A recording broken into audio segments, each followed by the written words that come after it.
Sean, what are you proposing to do and why? We are proposing to recruit members of the public into what we're calling reserve firefighter crew.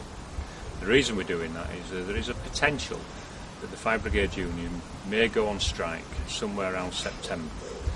The issue we have there is that we'll be unable to provide a fire and rescue service to our communities. My fire authority has a statutory duty to ensure that under all circumstances we are able to provide some form of response.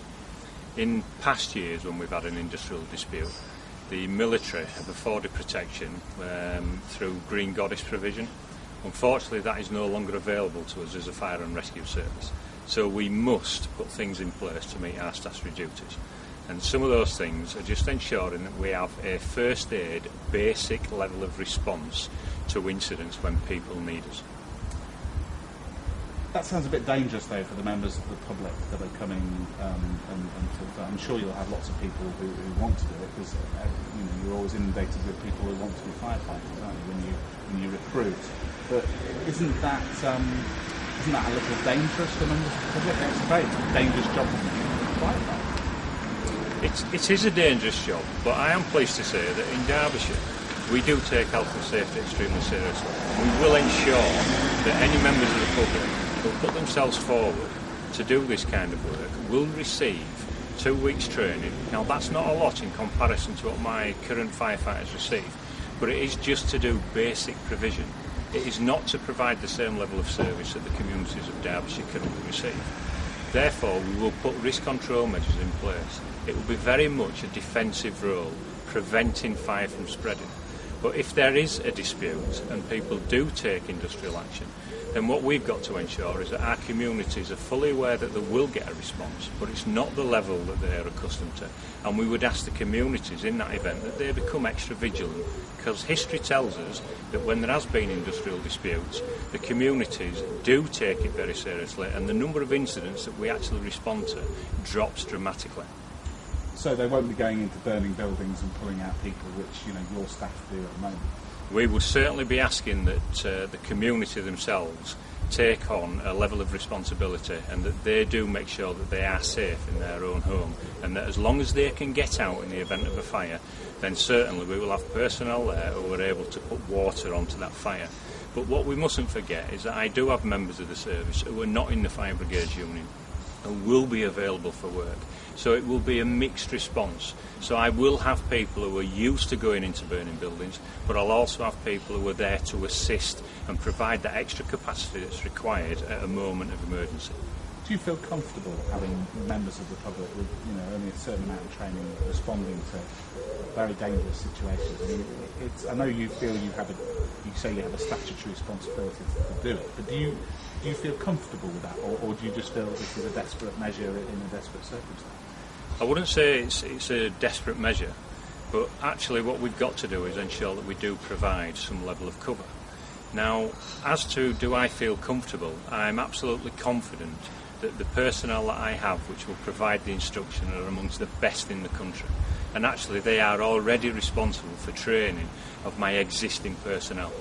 So there will be limited training, but there will be a limited response, and I'm quite sure that we can pull them two together and ensure that we provide some kind of safety to the members of the community. The FBU saying really what you should be about is providing professional service, though, in no matter what the circumstances.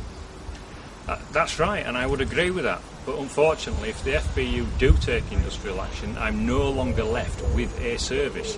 So I must do something, and my fire authority is supporting me in this. We must ensure that we have some form of provision, even though it's basic. How likely do you think these people are going to be needed? Obviously, we don't know the results of that ballot yet. Well, that's true, and this is contingency arrangements. What I can't do is wait for the announcement of the ballot and then find that the Fire Brigade Union are on strike within a week of that announcement.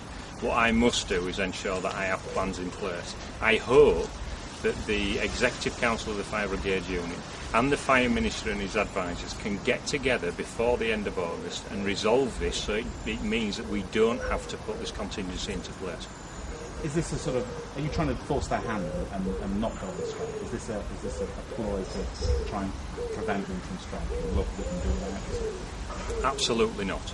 I'm not in any position to influence the Fire Brigade Union or the Fire Minister on this issue. It is a matter of negotiation well above my head.